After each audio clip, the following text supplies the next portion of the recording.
Good afternoon. This is Dr. Bill Wyatt again, and I want to let you know who I am. I'm a general dentist that's practiced orthodontics for about 42 years and did a lot of TMJ work for about 30 years of that mixed in with the orthodontics, which I don't think you can separate orthodontics from the TMJ. So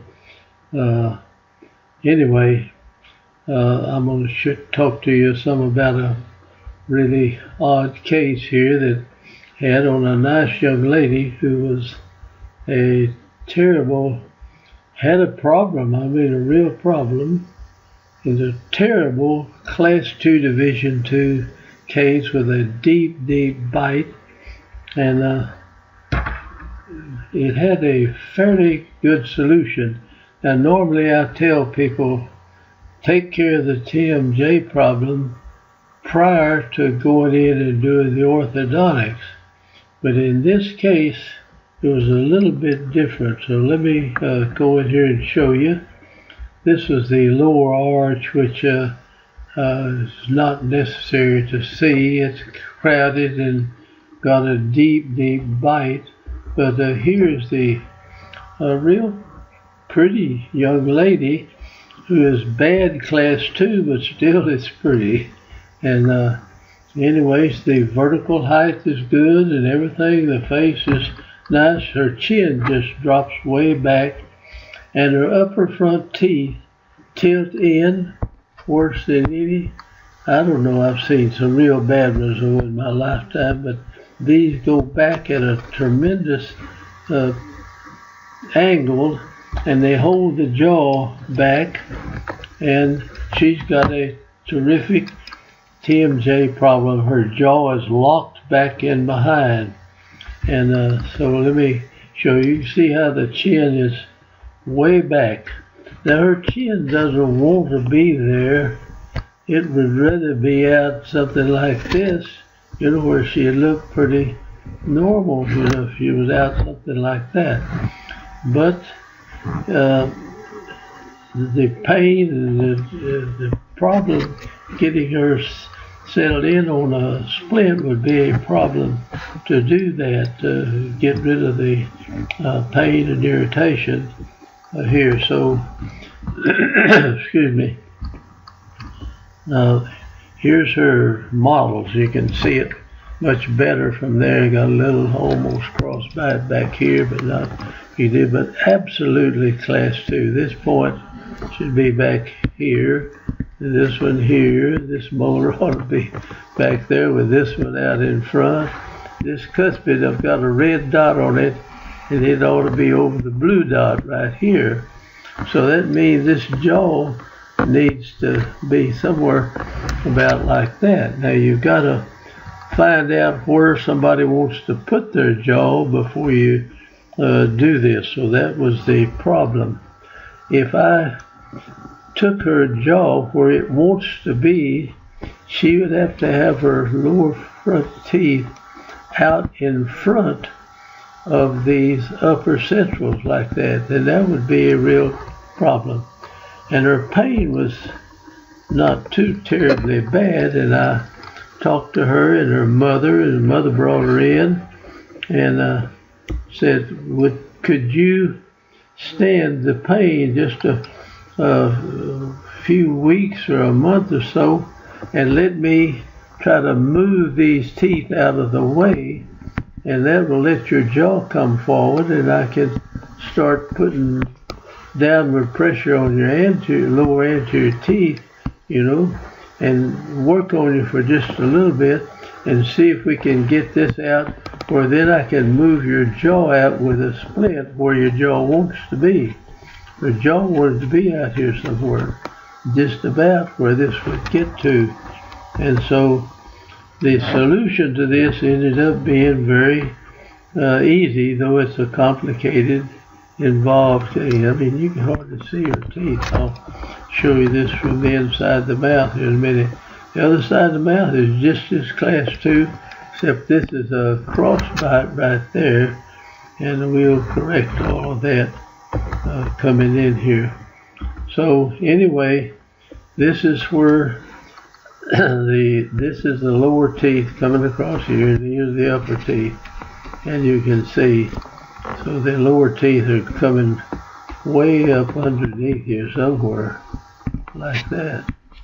Now, I usually can take a picture from the inside.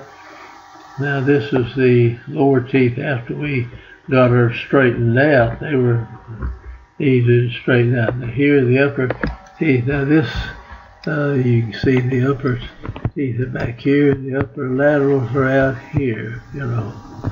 So we're going to have to, and our lower teeth are hitting here and are blocked off, and the lower jaw can't come forward, so it's stuck back there, and it's giving her a heck. So anyway, let me see if we got a little better looking at it from this angle. You can kind of see how deep the bite is right across here, you see. So when she opens, you know, she has to open way up somewhere along here before she can even get her front teeth together out there. So this is the people that have this type of these deep class 2 bites, they chew straight up and down. They can't move their jaw from side to side.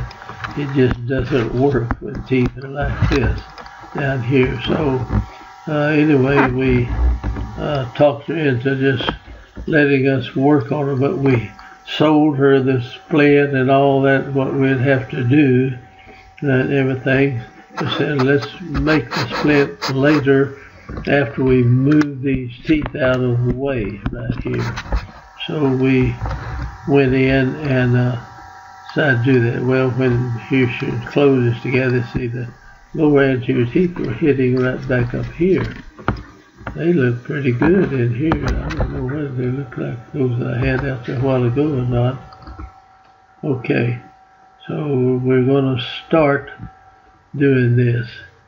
And I've got a few pictures here, but here you get a good view of where these teeth are. There's that much dropping back there. Now the lower looks good, really. Here, that picture from the first must have been wrong. Just forget about it. I don't know why it was out there. All right. So here, we didn't do anything to the lower. We just said, let us work on the upper. So we put a little flexible arch wire in here. I think it's a little wildcat wire. Tucked down, hooked it here, came across, hooked here, and then went back up. This would have been good to have done in a 016 or night-tie wire would have worked real good on this too. And it put some force on these teeth to raise them up, you see.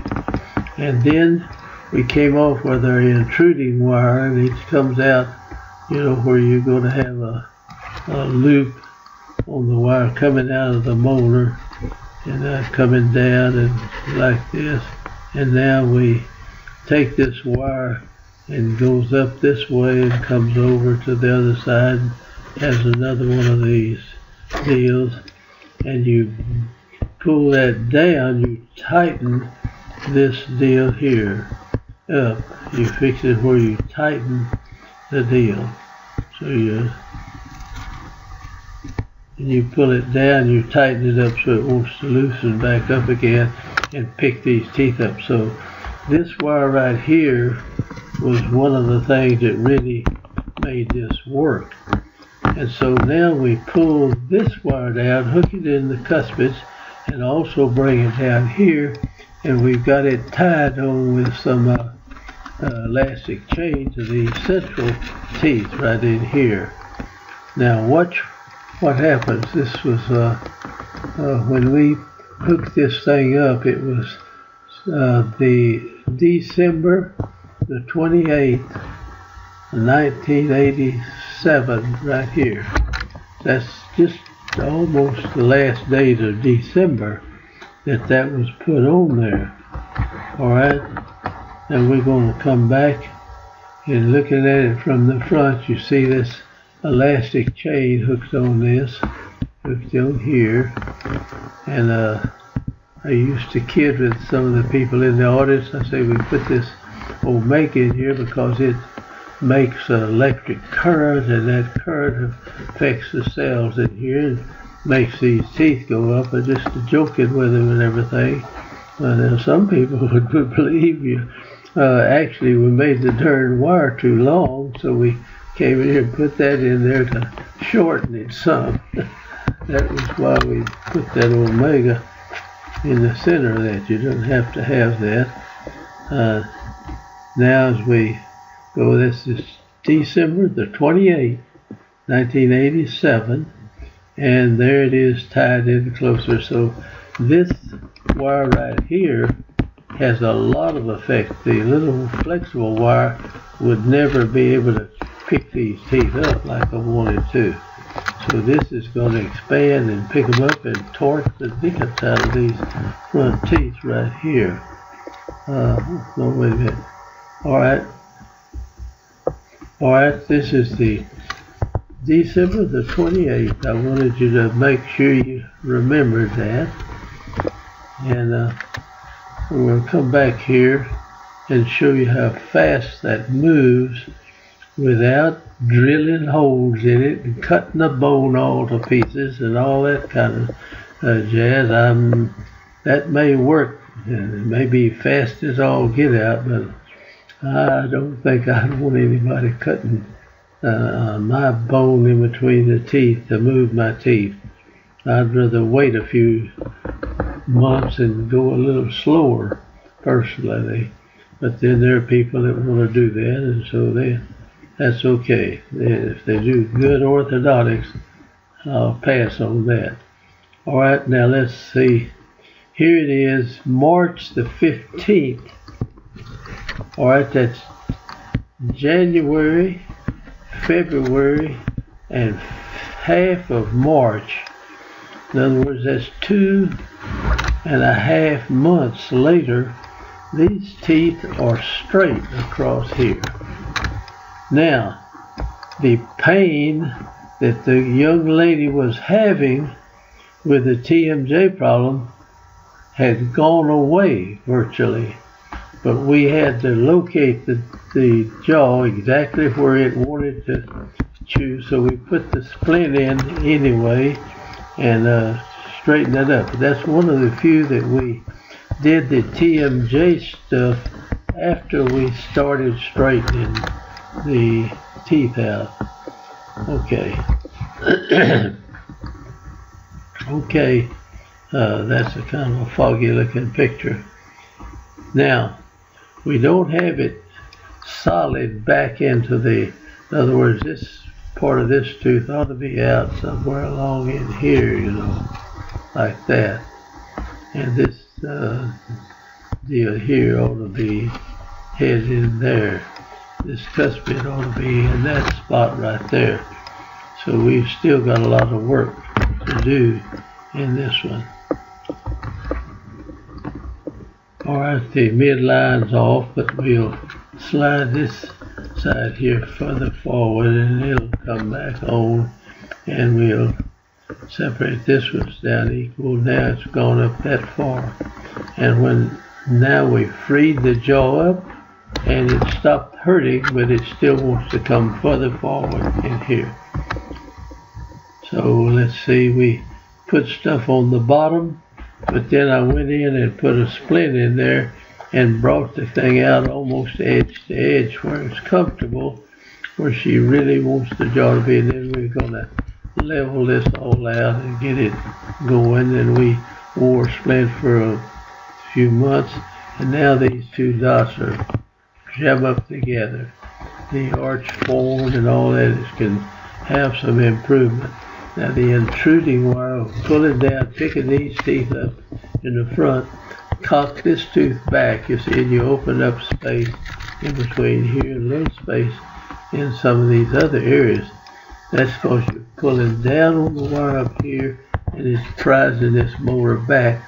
The occlusion will tend to keep these teeth down, but she didn't have very much occlusion on them, so they raised up a little bit right there, and the tooth kind of backed up. We put a splint in there and pulled her out to this point, and kept her for a couple of months, I think, or more, and got it where we were going to end up with her right in that position. And that's where we wanted the jaw to go. So now we've got the lower arch leveled out. She has no more TMJ pain at all. That's the splint where she bites into here, and we'll go ahead and level that out later. Okay, now we got to kind of hold this in this position, let these teeth erupt. Now this is we put an intruding wire, looks like, on something, leveling this one out also, down on the bottom.